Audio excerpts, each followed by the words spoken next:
How about you start by telling us a bit about yourself and how you got into art and collage work? My name is Kendrick Daye. I am originally from Miami, Florida. I live in Harlem, New York, and I'm a mixed media collage artist. Initially, I was doing photography. I ran an art magazine. I was doing a lot of editorials and things like that. And we did like a pop art themed issue, and I just collaged on some things, and I was like, oh, this is kind of fun. And I just got a bunch of materials at that time and just started making a bunch of work. And like a few months later, I was like planning my first exhibition, and I just kept with it since then. Like I never stopped. I see that you went to Morehouse. How did the HBCU culture enrich you as both an artist and a person overall? So I have to be very, very honest with you. I would say it kind of didn't. Morehouse is not really, if you're creative, if you're anything that's not like it fitting that mold of what they want in a Morehouse man to be, it's not really, you won't be like helped like that in that sense. Okay, so what about the Black Mecca? Because that is Atlanta, right? It's like the Black Mecca. What about that enriched your art, right? Because you do focus a lot on presenting Black people. So do you think that helped foster your want to be representative of your people? I've always just gravitated towards making art about things that reflect my world. So it naturally happened that I made work about like Black people in general. Over the past 4 or 5 years, it's been very, very focused on specifically on Black queer people because I've noticed the lack of that.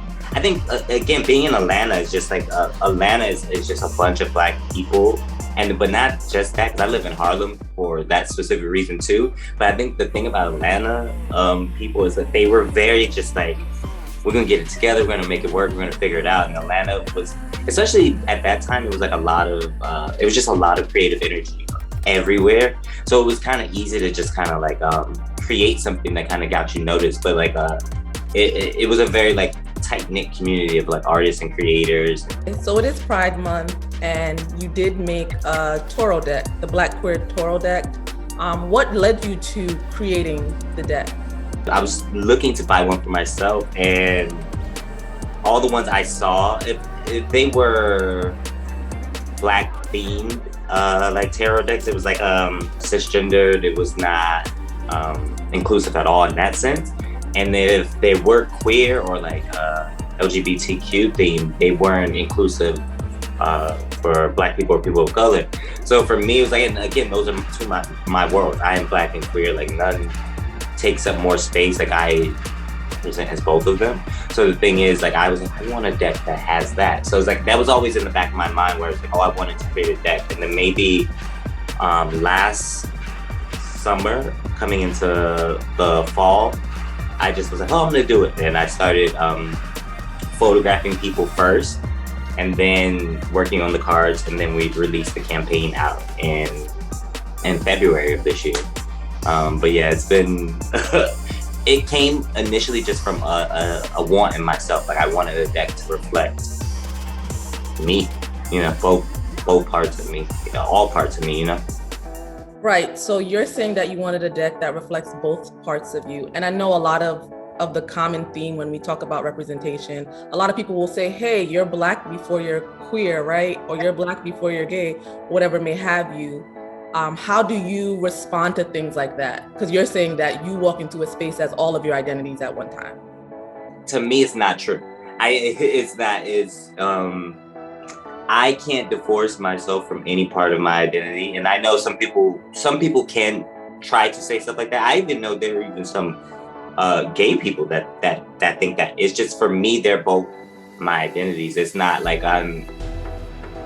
it's because it's one thing to be in the world and existing in the world as Black, right? And we have this whole world that comes against us as being Black, but then also being queer, we come into our own communities and Black people will treat us like white people treat Black people sometimes. So it's like, I cannot ever I can't just say I'm this first or that first, because it's like, it depends on what room I'm walking into. But for me, like both of them, like I love being Black and I love being queer, and like I can't divorce that from myself. For your Toro deck, you did a crowdfunding campaign on Indiegogo. It did surprisingly really well. And for you to say that you launched it a few months ago and to succeed and reach your goal and exceed past it, can you explain that process? Was it nerve-wracking? Did you expect so much support, honestly? I think what I was surprised at was just the initial kind of like push that everybody kind of like did. Like I knew we were gonna make our goal. I didn't expect to make double over our goal, and like, but yeah, I was initially shocked that it did that well. And it's just like, I think for me as an artist, especially like sometimes I'm so in the work. Sometimes it's hard to step out of it and see. Specifically because tarot card readings are often viewed as dark and occult sometimes. And even before I kind of like all of my friends now are like doing readings and going to psychics, and for me it feels like a connection back to like West African spirituality almost. And as people are like separating themselves from like what the church is, right? Because the Black church is, it is a foundation of our culture. So I wanted to know, did that influence why you did a tarot deck? And I know you partake in readings because that's what you were looking for a deck for to begin with. So how do you think that you're separating or offsetting that idea that like this is not something that religious people should be doing?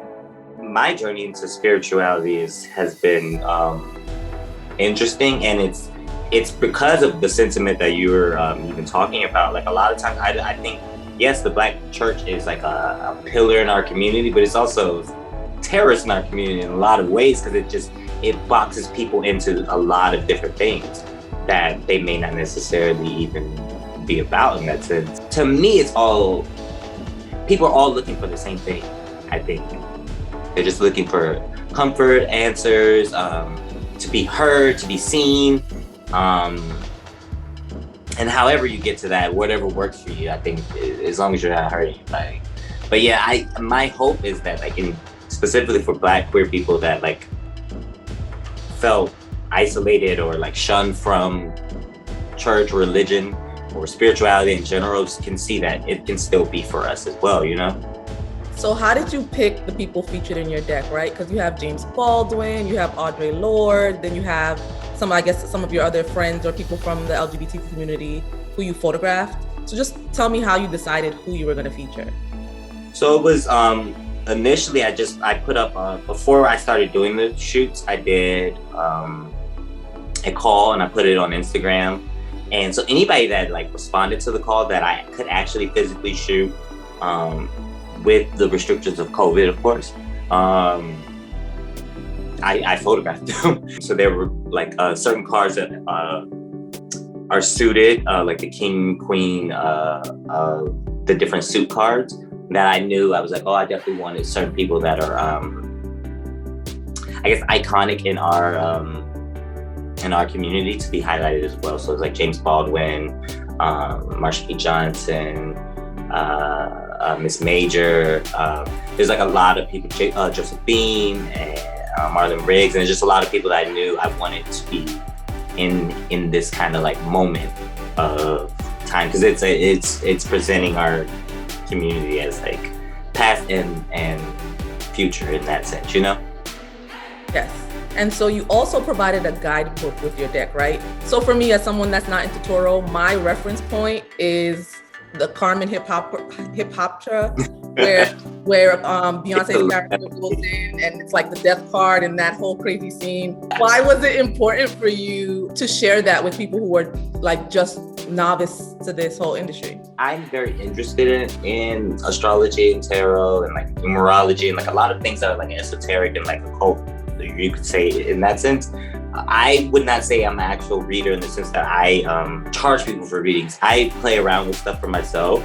But the thing is, the guidebook is made for that. This can be something that, even if you don't even like readings, if you just like the idea of beautiful like Black queer art, this is something that can be in your home. But if you do just pick it up and you want to learn from it, it's presented in the way that like, yeah, you could just pick it up and be able to use it as a functional tool. So we wanted to make sure it was this beautiful piece of artwork, but also something functional too. What do you think participating in a Torah reading or like playing around to learn it can do for an individual? With anything, any reading, I always say eat the meat and spit out the bones. And like a good reader will tell you, like, you know, if this doesn't resonate with you, don't jump off a building, like, you know, like, because you like got the death card or something like that, which also is like not like a terrible card. It's just it represents like rebirth and like new beginnings and all that stuff. It's just insight. I think it's the same way as just like sometimes you just need to have a conversation. You need a different perspective. Right. Let's talk about the actual art on your cards, right? And I think this applies to your art in general, like your collage work. It has a very vulnerable Afrofuturism feel to it, right? And like even with you talking about just now, oh yeah, I picked James Baldwin and all these other modern people and like I'm putting them in this space and time. It's like you're creating this continuum connecting the past, the present, and the future. Why is creating a world in which Black queer people can thrive and be present across that like timeline important for you? It's important because it's the world we live in, our reality is not that. I always am aiming to present Black queer people in this beautiful light, and regardless of what situation is being presented there visually, I want them to look like they have this agency about them. I want them to look powerful. And I'm a big science fiction buff. I love horror movies. So I do want them to look ethereal and very like powerful and just like little gods, you know, with a small G in that sense. So it's like, yeah, Afrofuturism is like, I love Octavia Butler because again, like I love science fiction. So it's like a lot of that is like weaved into my work because I do want these worlds to look like different from our world, because it's like, again, our world does not necessarily affirm queer people all the time. And then how do you go about your collage work, right? Like, so I follow you on Instagram and you put your little like TikToks where like you're showing the process. Like the one you did for Kobe Bryant is like really sticks out as like you honoring like an ancestor, even, you know, like and honoring his life and what he did for, you know, the sport and like being a legend. So, and I think even not even just looking at Kobe, even some of the people, there's one where it's just the back of someone's head, and I still got that power that you're talking about. So I just wanted to know a little bit more about your process and like what inspires you to create when you create and why. I'm inspired by the things I go through emotionally, trying to put them into a visual, or sometimes what happens is someone has beat me to the punch and they've expressed that, usually through a song, and then I'm piggybacking off of that and trying to make a visual based off of a song, like based off of like a line in a song. Like I did one recently and it was based off Frank Ocean's Swim Good. It just came on and it was the line where he was like, I'm gonna try to swim away from something bigger than me. And then I was like, oh, that's such a fucking cool visual. Sorry, like a cool visual of that. And then basically the image that I came up with was a boy, he's swimming, but it looks like water, but it's a celestial sky. He's trying to evoke an emotion, one, trying to get an emotion out of me that I feel, but then hopefully to evoke that in someone else. So for me, I just wanted to know, it is Pride Month. Who are some of your Black queer influences? I know oftentimes in the representation that we do get of Black queer people, it's always them fighting to exist.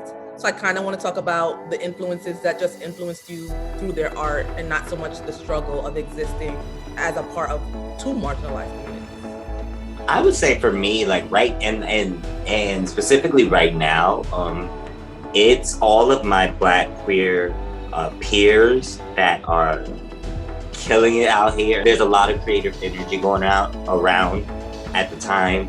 A lot of people are putting up campaigns for different projects and like making the money from them. A lot of my friends are just like thriving in their careers and love and life, and it feels really, really good right now, despite all the other craziness that's still going on and how far we still have to go. But like I'm just really inspired every day by just like the beauty and like resilience of my people.